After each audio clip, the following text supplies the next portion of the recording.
नमस्कार साथियों, Kota online classes में आप सभी का स्वागत है।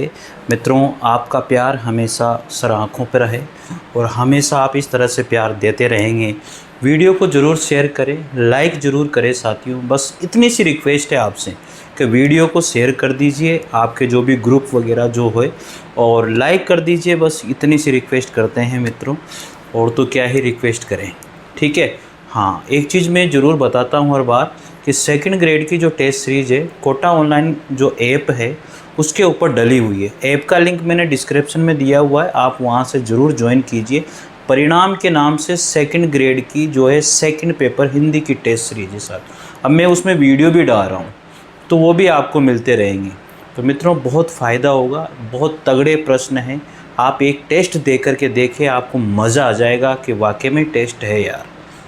कहते हैं कि जो है एक पत्थर तो तबे से उछालो यारों, आपको सब कुछ पता लग जाएगा। चले मित्रों, बात करते हैं आज पट्टा सेप नहीं होगा। एक कहानी है डॉक्टर हेतु भारद्वाज की। इस कहानी में क्या है क्या नहीं है, इन सारी चीज़ों को आज हम लोग देखने वाले हैं मित्रों। ये जो कहानी है बहुत ज़बरदस्त कहानी है, और मेरे हिसाब से आपको दिख रहा होगा कोई परेशानी नहीं आएगी इसमें, क्योंकि मैंने बड़ा कर दिया है और कहानी बहुत अच्छी है। पट्टा सेप नहीं होगा ये कहानी है, और डॉक्टर भारद्वाज की कहानी है, हेतु भारद्वाज की। बहुत ज़बरदस्त कहानी है। चलिए मित्रों, सबसे पहले हम लोग जो है भारद्वाज के बारे में पढ़ते हैं कि भारद्वाज का मामला रहा क्या है। तो इनके बारे में थोड़ा सा हम लोग जानकारी प्राप्त करेंगे कि भारद्वाज का मैटर कैसा था, इनके बारे में क्या क्या बातें हमें याद रखनी है। ये सारी चीज़ें आज इसमें बताई गई है। देखो, डॉक्टर हेतु भारद्वाज, इनका परिचय है।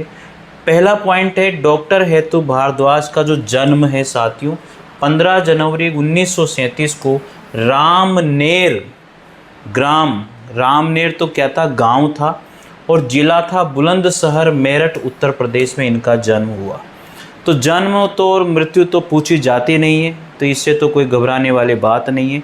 किस किस की याद करेंगे, बहुत सारे हैं ऐसे तो डॉक्टर हेतु भारद्वाज का जन्म 15 जनवरी 1937 को रामनेर गांव में बुलंदशहर के अंदर, मेरठ, उत्तर प्रदेश में इनका जन्म हुआ था। आगे बात करते हैं मित्रों, डॉक्टर हेतु भारद्वाज का मूल जो नाम था, ये पूछा जा सकता है भाई। डॉक्टर हेतु भारद्वाज का जो मूल नाम था होती भारद्वाज था। क्या था? होती भारद्वाज। फिर बाद में हेतु भारद्वाज कर दिया हमने, ठीक है। इसके बाद में डॉक्टर हेतु भारद्वाज ने बीए मेरठ कॉलेज उत्तर प्रदेश से और MA PhD राजस्थान विश्वविद्यालय जयपुर से किया था। देखो, तो ऐसा राइटर, ऐसा लेखक जिसका राजस्थान से भी संबंध रहा है साथियों, मैं आपसे ये कहता हूँ कि इस तरह का प्रश्न भी यहाँ से पूछा जा सकता है। दिख रहा होगा मेरे हिसाब से, तो कोई परेशानी नहीं होनी चाहिए वैसे तो, और शायद दिख तो रहा होगा आपको, ठीक है ना। मेरे हिसाब से तो दिख रहा होगा, और नहीं दिखे तो यार थोड़ा वीडियो क्वालिटी बढ़ा लेना, क्योंकि देखो मेरे पास कोई वीडियो कैमरे वैमरे ऐसा कुछ नहीं है। मोबाइल से रिकॉर्ड करता हूँ और आप लोगों को डाल देता हूँ, बस इतनी सी सेवा आप लोगों की कर रहा हूँ। ज़्यादा सेवा मेरे से होती भी नहीं है, ठीक है। तो राजस्थान विश्वविद्यालय से इन्होंने फिर MA किया और PhD को किया। डॉक्टर हेतु भारद्वाज, होतीलाल भारद्वाज, क्या नाम है? डॉक्टर हेतु भारद्वाज या होतीलाल भारद्वाज एक भारतीय हिंदी कथा लेखक हैं। एक भारतीय हिंदी कथा लेखक के नाम से भी इनको जाना जाता है। तो बहुत ज़बरदस्त बातें हैं। डॉक्टर हेतु भारद्वाज का जन्म 15 जनवरी 1937 को रामनेर, जिला बुलंदशहर, मेरठ, उत्तर प्रदेश में हुआ। इनका जो मूल नाम था होती भारद्वाज था, और इन्होंने जो MA और PhD करी वो राजस्थान विश्वविद्यालय जयपुर से करी थी, इसलिए इनका संबंध जो है राजस्थान से भी रहा है। और होतीलाल भारद्वाज इनका नाम था मूल। डॉक्टर हेतु भारद्वाज भी इनको कहते हैं। ये एक भारतीय हिंदी कथा लेखक माने जाते हैं साथियों। तो यहाँ तक शायद आपको कोई परेशानी इसके अंदर होने वाली नहीं है। बड़े आगे, फिर इसके बाद में बात आती है साथियों, यहाँ पर बहुत ज़बरदस्त बातें हैं। एक एक बात को मैं आप लोगों को इनके बारे में बता रहा हूँ, देख लीजिए। अगला पॉइंट आता है प्रमुखतः कहानी उपन्यास, व्यंग्य एवं नाटक का लेखन इनके द्वारा किया गया था। इन्होंने कहानियाँ लिखी है, उपन्यास लिखे हैं, व्यंग्य लिखे हैं और नाटक लिखे हैं, इनका इन्होंने किया है। संस्मरण, रेखा चित्र वगैरह इन्होंने नहीं किए हैं।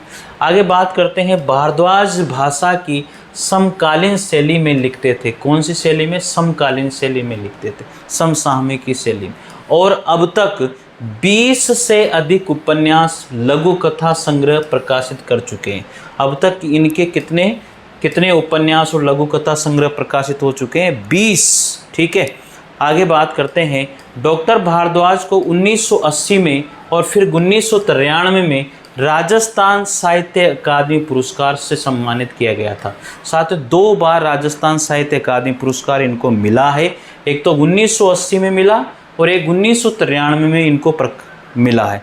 राजस्थान साहित्य अकादमी पुरस्कार 2 बार मिला है इनको, एक तो 1980 में और एक 1993 में। आगे बात करते हैं, वो प्रधानाचार्य सरकारी कॉलेज नीम का थाना, जिला सीकर, राजस्थान से सेवानिवृत्त हुए थे। बताओ कितनी ज़बरदस्त बात है। तो राजस्थान से तो इनका वैसे ही संबंध है यार। राजस्थान में नीम का थाना सरकारी कॉलेज है, नीम का थाना में, वहाँ सीकर के अंदर, वहाँ से ये सेवानिवृत्त हुए और प्रधानाचार्य वहाँ पर रहे और अब अपना समय स्वतंत्र लेखन में बिताते हैं और छावनी कस्बा, नीम का थाना और जयपुर में अपने परिवार सहित निवास करते हैं। साथ में तो जयपुर में रह रहे हैं। ठीक है, तो इस तरह से डॉक्टर हेतु भारद्वाज के बारे में बहुत सारी बातें हमने जानी। अब इनका साहित्यिक परिचय क्या रहा है, अब इनका जो साहित्यिक परिचय है उसके बारे में भी हम लोग थोड़ा सा देख लेते हैं। अब साहित्यिक परिचय में साथियों बहुत अच्छी बातें तो इसमें इन्होंने बताई है। क्या साहित्य परिचय रहा, तो सबसे पहले बात करेंगे इनका कहानी संग्रह। इनका जो कहानी संग्रह है, इनका जो कहानी संग्रह, कौन कौन से कहानी संग्रह इनके रहे हैं साथियों, तो कहानी संग्रह में 3 कमरों का मकान 1970 में प्रथम कहानी संग्रह इनका था साथियों। दिख रहा होगा, कोई परेशानी नहीं हो रही होगी आज। तो 3 कमरों का मकान डॉक्टर हेतु भारद्वाज का पहला कहानी संग्रह था। इन्होंने 1970 में इसको प्रकाशित करवाया या लिखा। फिर जमीन से हटकर 1978 में, चीप साप आ रहे हैं 1980 में, सुबह सुबह 1983 में, तीर्थ यात्रा 1983 में, पट्टा सेफ नहीं होगा 1991 में। तो इन्होंने जो पट्टा सेफ नहीं होगा ये कहानी इन्होंने कब लिखी? 1991 में। रास्ते बंद नहीं होते 2000 में, और समय थमता नहीं ये 2012 में इनके द्वारा ये कहानियाँ लिखी गई। तो ये कहानी संग्रह है इनके, इतने सारे कहानी संग्रह इनके द्वारा लिखा गया। एक बार मैं फिर पढ़ देता हूँ। प्रथम कहानी संग्रह कौन सा था? 3 कमरों का मकान, जो 1970 ईस्वी में प्रकाशित हुआ था। फिर दूसरा है जमीन से हटकर 1978 में, चीप साप आ रहे 1980 में, सुबह सुबह 1983 में, तीर्थ यात्रा 1983 में, पट्टा सेफ नहीं होगा 1991 में प्रकाशित हुआ और इसे ही हम लोग पढ़ रहे हैं। यही कहानी अपने सिलेबस में है। रास्ते बंद नहीं होते 2000 में, समय थमता नहीं है 2012 में इनके द्वारा ये लिखी गई कहानियाँ हैं। ठीक है मित्रों, आगे बढ़ते हैं इसी क्रम में। अब इनके आते हैं उपन्यास। उपन्यास बहुत ज़बरदस्त इनके द्वारा लिखे गए और उपन्यास एक ही इन्होंने लिखा था। उपन्यास जो लिखा इन्होंने वो एक ही था साथियों, वो था बनती बिगड़ती लकीरें 1976 में। बनती बिगड़ती लकीरें 1976 में। अब अगला आता है इनका व्यंग्य संग्रह, कौन सा था? छिपाने को छिपा जाता 1985 में। इनका एक नाटक था आधर की खोज या आधर की खोज 1993 में। इन्होंने एक जीवनी भी लिखी कैसे कांता 1998 में। तो ये इस तरह से इनके उपन्यास, व्यंग्य संग्रह, नाटक, जीवनी, कहानियाँ, ये सारी बातें हमने आज यहाँ पर देखी है साथियों। बहुत अच्छे से एक एक चीज़ मैं आप लोगों को बता रहा हूँ। तो मित्रों इसे आप भुनाना मत, ये बहुत ज़बरदस्त बातें हैं जिन्हें आपको याद ही रखनी है, क्योंकि समय ऐसा है कि याद रखना बहुत ज़रूरी है। क्योंकि एक भी चीज़ अगर मिस हुई और वही पूछ ली गई तो फिर समस्या बहुत आ जाती है। इसके बाद में इन्होंने संस्मरण लिखा जो याद रहा 1912 में। इन्होंने संपादन किया अक्षर त्रैमासिक पत्रिका थी, पंचशील शोध समीक्षा त्रैमासिक पत्रिका, आज की कविता 1964 में 4 अंक में प्रकाशित हुई थी। ये इनकी एक तटस्थ इनकी त्रैमासिक पत्रिका थी, मधुमती इनकी मासिक पत्रिका थी, समय माजरा इनकी त्रैमासिक पत्रिका रही। बताओ कितने सारी चीज़ों का तो इन्होंने संपादन किया है। तो डॉक्टर हेतु भारद्वाज का परिचय बहुत ज़बरदस्त है भाई। इस परिचय को जैसे लिखा हुआ है इसे एक बार अपनी नोटबुक में ज़रूर लिखिए स्पीड के साथ, और वीडियो को 100% देखिए साथियों, अच्छे से सुनिए। अगर आप सुनोगे ना तो भी आपको याद होगा, ठीक है। तो इन्होंने जो संपादन किया है किस किस का, अक्षर त्रैमासिक पत्रिका, पंचशील शोध समीक्षा त्रैमासिक पत्रिका, आज की कविता 1964 में 4 अंकों में प्रकाशित हुई थी त्रैमासिक पत्रिका, तटस्थ भी इनकी त्रैमासिक पत्रिका, लेकिन मधुमती जो है इनकी मासिक पत्रिका रही थी, बाकी सब त्रैमासिक पत्रिका है। तो इसको याद कर लीजिएगा, मधुमती। समय माजरा इनकी त्रैमासिक पत्रिका रही है मित्रों, ठीक है। चलिए आगे देखते हैं। अब इनके आ जाते हैं आलोचना एवं निबंध। इनके आलोचना एवं निबंध भी बहुत ज़बरदस्त है साथियों, हर चीज़ बता रहा हूँ आप लोगों को, कुछ नहीं छूटेगा। आलोचना और निबंध, आलोचना निबंध राष्ट्रीय एकता और हिंदी भाषण संग्रह 1964 में। आलोचनाएं और निबंध राष्ट्रीय एकता और हिंदी भाषा संग्रह 1964 में, परिवेश की चुनौतियां और साहित्य 1964 में, संस्कृति और साहित्य 2004 में, हिंदी कथा साहित्य का इतिहास 2005 में, आधुनिक हिंदी कविता का विकास 2006 में, हिंदी उपन्यास और उपन्यासकार 2007 में, हिंदी साहित्य का इतिहास भी लिखा है इन्होंने 2008 में। सोचिए आप, हिंदी साहित्य का इतिहास भी लिखा 2008 में, संस्कृति शिक्षा और सिनेमा 2012 में, संस्कृति संवाद इन्होंने 2015 में लिखा है। साथियों ये इनके आलोचना और निबंध रहे हैं, बहुत ज़बरदस्त, हर चीज़ बता रहा हूँ मैं, हर चीज़। अगर आपको अच्छा लगे तो कमेंट ज़रूर करना यार साथियों, थोड़ा हौसला बढ़ जाता है और तो कुछ नहीं है। हर चीज़ बताने की कोशिश करता हूँ मित्रों, और ये जो कहानी है कम से कम 2 वीडियो इसके अंदर लगेंगे अपन को, ठीक है। तो यहाँ तक की कोई समस्या आपको नहीं आनी चाहिए। आगे बढ़ते हैं इसी क्रम में। अब इनको जो भी पुरस्कार मिले हैं उनके बारे में हम लोग थोड़ा सा जानेंगे। अब इनको पुरस्कार और जो पदक मिले हैं सब अलग अलग लिख दिया है मैंने, कोई समस्या ही नहीं है, देखो आप लोग। इसके बाद जमीन से हटकर कहानी संग्रह था इनको, और 1960 में राजस्थान साहित्य अकादमी उदयपुर का पुरस्कार इनको प्राप्त हुआ। तो राजस्थान साहित्य अकादमी उदयपुर ने इनको 1960 में इनका जो कहानी संग्रह है जमीन से हटकर, इसके ऊपर इनको साहित्य अकादमी पुरस्कार दिया उदयपुर ने 1960 में। फिर राजस्थान साहित्य अकादमी उदयपुर के द्वारा ही 1993 में इनको विशिष्ट साहित्यकार सम्मान मिला था। तो 2 बार इनको साहित्य अकादमी पुरस्कार मिले, एक तो 1960 में मिला था साहित्य अकादमी पुरस्कार, इनका कहानी संग्रह था जमीन से हटकर उसके ऊपर, और इसके बाद में इनको जो है विशिष्ट साहित्यकार सम्मान मिला 1993 में, जो राजस्थान साहित्य अकादमी उदयपुर के द्वारा दिया गया है। फिर है हिंदी साहित्य संसद चूरू द्वारा 1994 में साहित्य सेवा के स्वर्ण पदक और प्रशस्ति पत्र इनको प्राप्त हुआ। हिंदी साहित्य संसद चूरू द्वारा 1994 में साहित्य सेवा के इन स्वर्ण पदक और प्रशस्ति पत्र प्राप्त हुआ। फिर है रांची दूरदर्शन केंद्र द्वारा एक पल का सुख कहानी का प्रसार भारती की हिंदी क्लासिक्स योजना के अंतर्गत टेलीफिल्म का निर्माण एवं प्रसारण किया गया था। रांची दूरदर्शन के द्वारा एक पल का सुख कहानी जो है इस दूरदर्शन के द्वारा प्रकाशित की गई थी, प्रसारित की गई थी साथियों।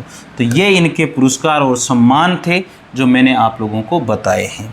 अब आगे है पट्टा सेप नहीं होगा कहानी में जो स्मरणीय तथ्य है जिनको याद रखना ही रखना है, 100% याद रखना है। ये सोच लेना इस चीज़ को, 100% याद रखना है। पट्टा सेप नहीं होगा जो कहानी है उसमें स्मरणीय तथ्य कौन कौन से हैं याद कर लीजिए, इन पॉइंट को याद करना ही पड़ेगा।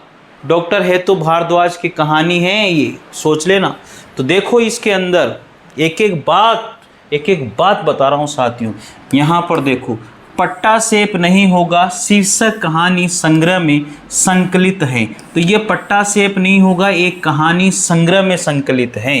आगे बात करेंगे, पट्टासेप नहीं होगा कहानी नाट्य शिल्प में रचित कहानी है। किस रूप में लिखी गई है? नाट्य शिल्प में लिखी गई कहानी है। इसके बाद में 1990 में हंस पत्रिका में ये कहानी बहुत चर्चित कहानी रही है। 1990 में हंस पत्रिका में प्रकाशित हुई और बहुत बहुत बहुत चर्चित कहानी रही।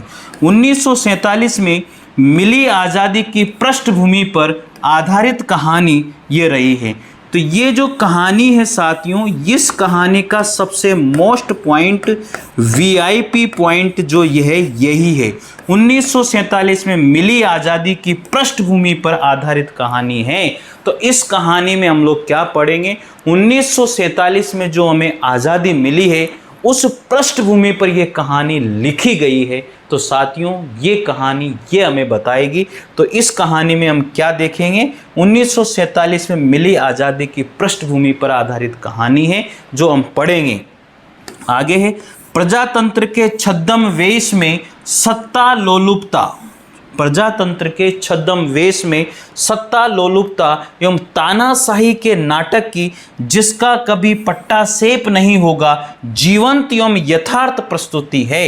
इस कहानी में साथियों क्या बताया गया है?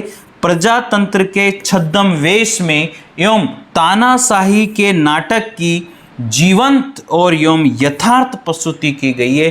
अर्थात इस कहानी में ये बताया गया है कि यथार्थ मतलब सत्य घटना पर आधारित एक कहानी हमें समझाती है। साथियों पट्टासेप नहीं होगा, जिसका कभी पट्टासेप नहीं होगा, समाप्त नहीं होगा। चलिए साथियों देखते हैं इस कहानी के बारे में, पढ़ते हैं थोड़ा बहुत। अब कहानी हमें कहाँ ले जाती है, यही चीज़ सबसे मुख्य है। और कहानी हमें कहाँ ले जाती है साथियों?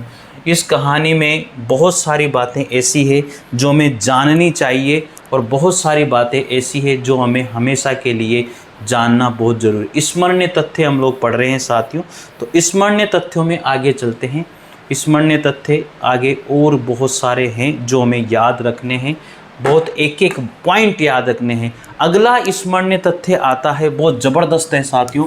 रामनेर ग्राम की आज़ादी से पहले और आज़ादी के बाद की स्थानीय शासन व्यवस्था कहानी की कथा वस्तु का केंद्र बिंदु है।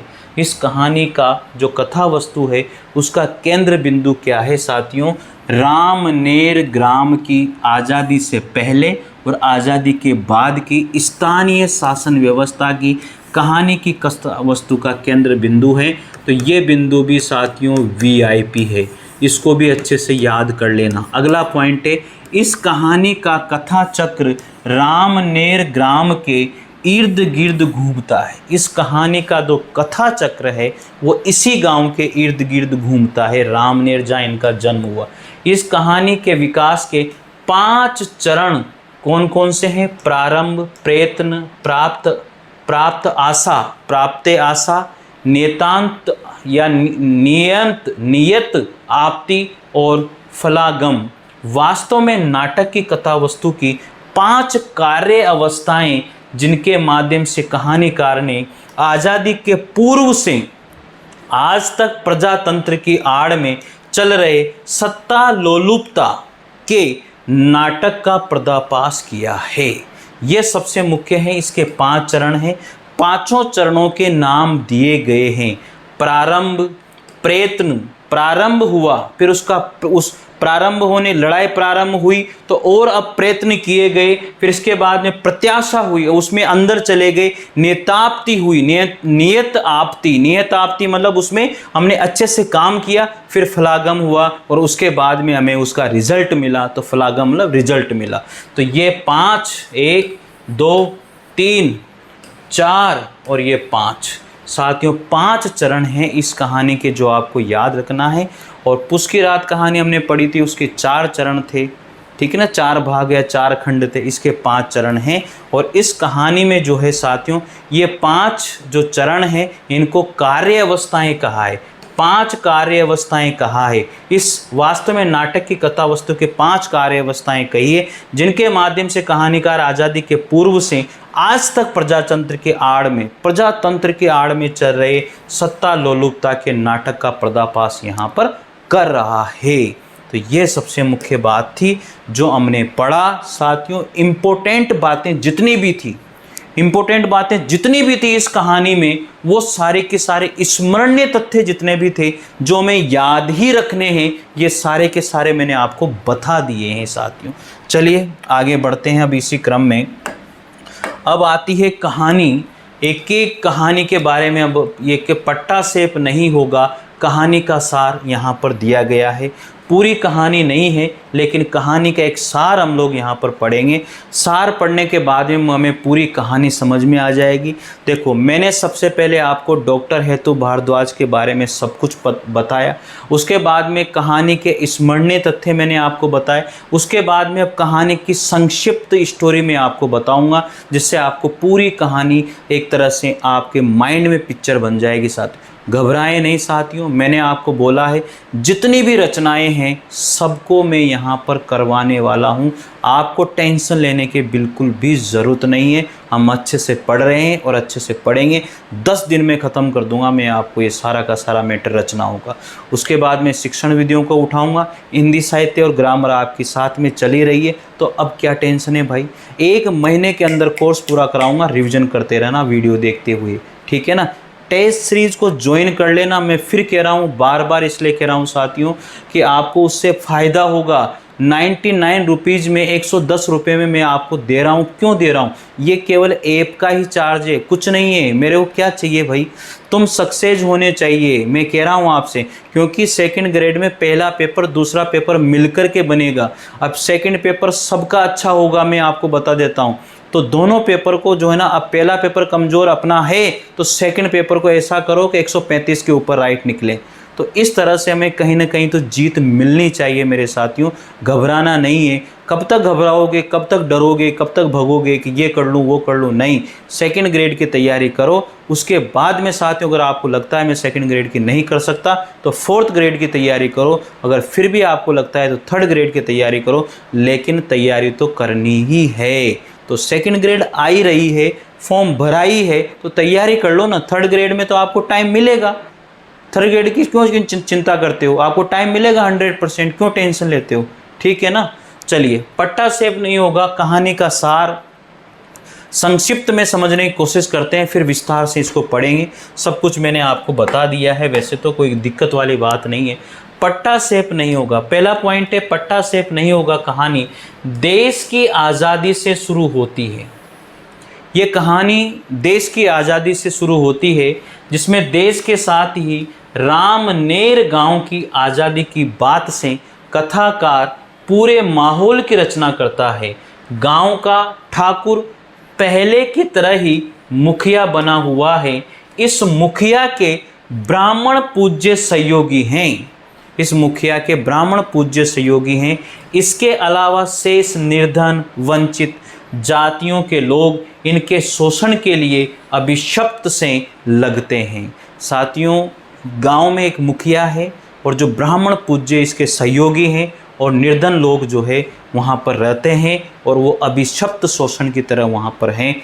ठीक है। इसके साथ ही गांव में रहने वाले कुछ किरदार हैं जो रामनेर की तरह किसी भी गांव के हो सकते हैं।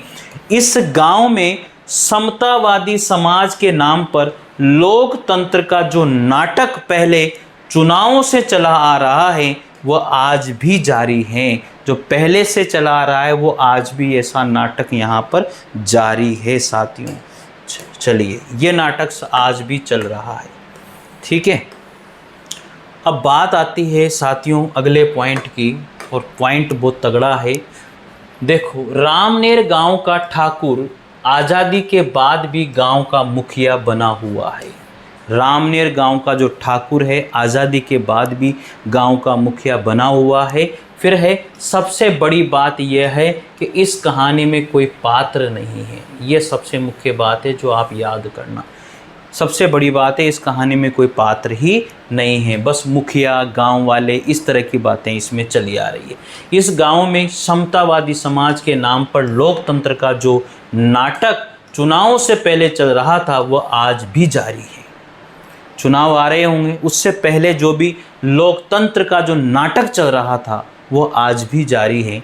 आज़ादी के बाद गांव में स्कूल, डाकघर खुले, इस तरह के बदलाव से लोकतंत्र आना ही था। वो कहते हैं ना, डाक स्कूल ये खुलेंगे तो साफ लोकतंत्र में। आज़ादी के बाद गांव से, आज़ादी के बाद गांव में ऐसा होगा, ऐसा सोच रहे हैं। गांव में निर्विरोध निर्वाचन के रूप में ठाकुर के बेटे राम सिंह को प्रधान चुना गया। तो जो ठाकुर थे साहब, वो जो मुखिया थे ठाकुर साहब, वही गांव के मुखिया थे और उनके बेटे का नाम था राम सिंह, जो क्या चुना गया, प्रधान चुना गया है साथियों। आगे है, गांव के दो भाई थे, महेंद्र और बलबीर। गांव में दो भाई थे, एक का नाम महेंद्र था और एक का नाम बलबीर था। शहर जाकर कमाने लगे। इससे रुष्ट होकर प्रधान ने जमीन से इन्हें बेदखल कर दिया। प्रधान कौन था? राम सिंह। ठीक है, महेंद्र और ये गांव से परेशान होकर के दोनों भाई जो है शहर जाकर कमाने लग जाते हैं और इससे प्रधान साहब जो है रुष्ट हो जाते हैं, गुस्सा आ जाता है, तो उनको क्या करते हैं, ज़मीन से बेदखल कर दिया जाता है। किसको? महेंद्र और बलबीर को। बहुत शॉर्ट में हम लोग इस कहानी को, इसका पूरा सार समझ रहे हैं, अभी पूरा का पूरा सार समझने की कोशिश कर रहे हैं, ठीक है ना। इसके बाद में साथियों यहाँ से बात आ जाती है, बहुत तगड़ी बातें हैं। फिर है, राम सिंह ने कई सालों तक राज किया। राम सिंह वो ठाकुर मुखिया का ही बेटा था, राम सिंह, जो प्रधान चुना गया था गांव का, रामनेर गांव। बलबीर और महेंद्र के अत्यधिक विरोधों के बाद भी राम सिंह चुनाव जीतता गया और अंत में राम सिंह अपने पुत्र नाहर सिंह को जीत दिलवा देता है। इस प्रकार इस नाटक का पट्टासेप नहीं होता, मतलब ये नाटक कभी समाप्त ही नहीं होता है। पहले राम सिंह प्रधान बना, उसने फिर अपने पुत्र नाहर सिंह को प्रधान बना दिया, तो इस तरह से जीत उनकी चलती रही और कभी ये नाटक समाप्त ही नहीं हुआ। उनकी पीढ़ी दर पीढ़ी जो है चुनाव जीतती गई, तो इसलिए इस कहानी का नाम रखा गया पट्टासेप नहीं होता है। आगे है, आज़ादी के बाद जो कुछ बदलाव इस गांव में हुए, उनमें स्कूल और डाक खाना खुलने के अलावा 10 गुना लगान जमा करवा कर किसानों का स्वयं जमीन के मालिक बन जाना। किसानों का स्वयं जमीन के मालिक बन जाना। कितने? 10 गुना लगान जमा कराओ, तब जाके आप अपनी ज़मीन के मालिक बनोगे। स्कूल भी खुला, डाक खाना भी खुला, लेकिन ये बहुत बड़ी बात थी, 10 गुना लगान जमा करवा कर किसान अपनी ज़मीन का मालिक बन सकता है। कितने गुना? 10 गुना। याद रखना इस चीज़ को, ठीक है। किसान अपनी ज़मीन का मालिक कितना गुना? 10 गुना लगान जमा। ठाकुर की जमींदारी से कुछ तो मुक्ति मिली और कुछ अभी भी ठाकुर ब्राह्मणों के रहमो करम पर ही थे, मतलब ठाकुर ब्राह्मणों के रहमो करम पर ही जी रहे थे। इस तरह के बदलाव के साथ गांव में लोकतंत्र को भी आना ही था और धीरे धीरे बदलाव हुआ। लोगों ने 10 गुना ज़मीन, 10 गुना जो लगान था वो भी दिया, अपनी ज़मीनों को प्राप्त किया। धीरे धीरे बदलाव आता गया, लेकिन पट्टासेप नहीं हुआ, ये समाप्त नहीं हुआ। जो इलेक्शन वाला जो मैटर था वो समाप्त ही नहीं होता है। आगे देखते हैं फिर इस कहानी में बहुत अच्छी बातें हैं साथियों, बहुत ज़बरदस्त बातें हैं, पूरा सार देख रहे हैं हम लोग इसमें। फिर आगे है, पहली बार ग्राम पंचायत के चुनाव आए तो गांव वाले समझे ही नहीं कि क्या करना है। इस पर मुखिया ने गांव में सभा बुलाकर सबसे राय पूछी कि किसे प्रधान बनाया जाए। उसके पंडित मित्र ने उसे ही प्रधान बने रहने की बात कही। बदले में उसने बुढ़ापे का बहाना बनाया और पंडित के कहने पर ठाकुर के बेटे राम सिंह को सर्वसम्मति से प्रधान चुन लिया गया और बाकी चुनाव भी सर्वसम्मति से हो गए। मुखिया ने बाद में गांव वालों को बताया कि निर्विरोध चुनाव के कारण गांव का नाम पंडित नेहरू तक गया है। गांव वाले बहुत खुश हैं। इस तरह की बातें कौन? पंडित मित्र ऐसा उनका कर रहा है कि ऐसा हुआ, पंडित नेहरू तक गांव का नाम गया और वो सर्वसम्मति से साहब चुनता गया। तो ये सारी बातें यहाँ पर होती चली गई मित्रों, ठीक है। चलिए अब आता है कहानी का और अच्छा सा भाग, जिन्हें भी जानना बहुत ज़रूरी है। क्षमा करें, इस कहानी में कोई पात्र नहीं है, क्योंकि यह एक गांव की कहानी है जो आज़ादी मिलने से पहले भी एक गांव था और आज़ादी मिलने के बाद भी एक गांव ही है। फिर आगे जब हिंदुस्तान आज़ाद हुआ तो ये गांव भी आज़ाद हो गया, क्योंकि गांव के लिए किसी अलग आज़ादी की ज़रूरत नहीं थी। पूरे हिंदुस्तान की शासन व्यवस्था बदलती तो इस गांव की शासन व्यवस्था बदल गई, क्योंकि इस गांव के लिए किसी अलग तरह की शासन व्यवस्था की ज़रूरत नहीं थी। आज़ादी मिलने से पहले सरकारी कागज़ों में इस गांव का हुलिया कुछ इस तरह लिखा जाता था। क्या लिखा जाता था साथियों, ये समझ लेना आप लोग, क्या लिखा जाता था। तो यही समझने वाली बात है, क्या लिखा जाता था गांव का हुलिया।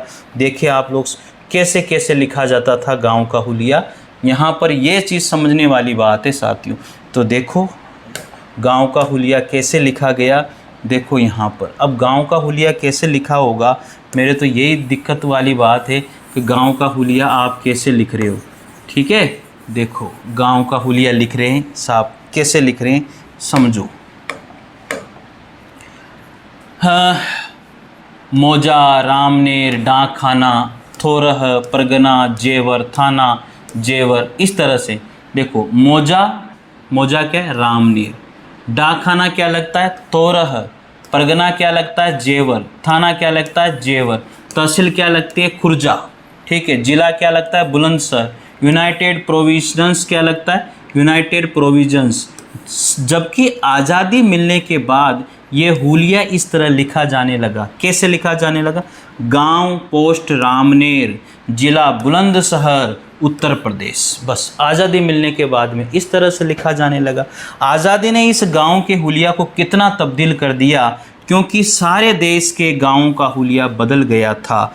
आज़ादी मिलने से पहले रामनेर गांव की शासन व्यवस्था मुखिया के हाथ में होती थी। सारा गांव मुखिया की आज्ञानुसार चलता था। गांव का मुखिया गांव के ही एक ठाकुर परिवार का व्यक्ति हुआ करता था। यही परंपरा थी। प्राय उसी परिवार की नई पीढ़ी का कोई पुत्र पिता के मरने पर मुखिया बन जाता था। तो ये सारी घटना साथियों यहाँ पर हुई।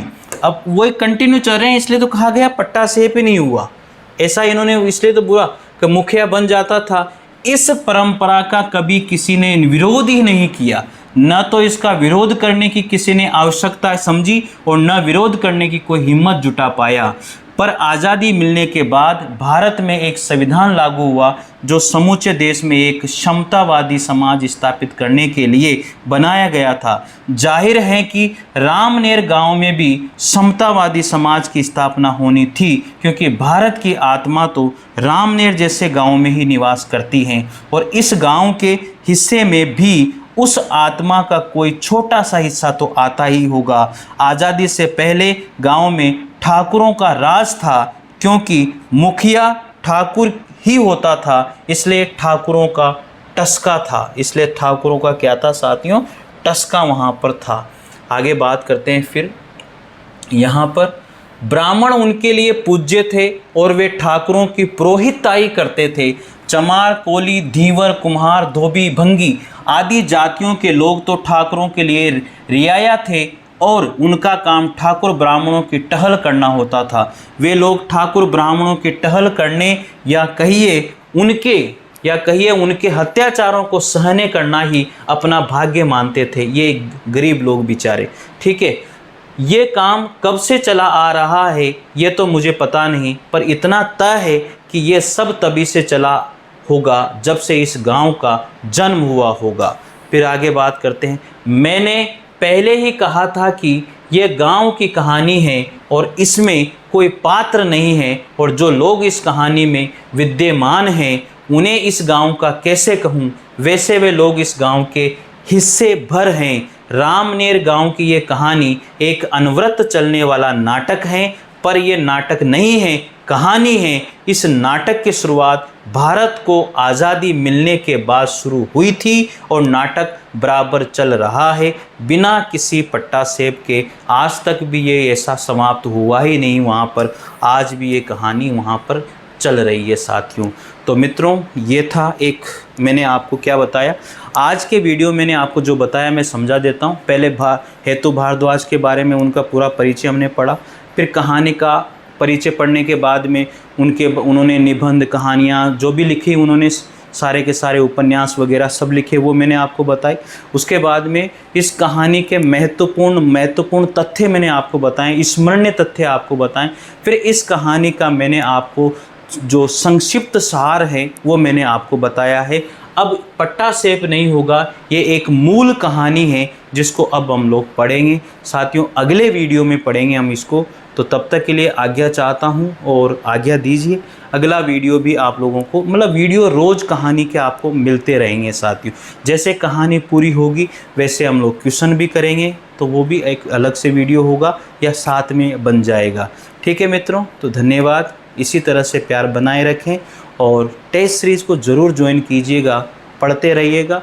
तो अगला वीडियो में हम लोग पढ़ेंगे पट्टासेप नहीं होगा, जो डॉक्टर हेतु भारद्वाज की कहानी है। एक नाटक के रूप में लिखी गई, लेकिन एक कहानी में बदल गई और कहानी का हिस्सा बन गई और कहानी बन जाती है। तो इसकी मूल जो कहानी है अब शुरू होती है।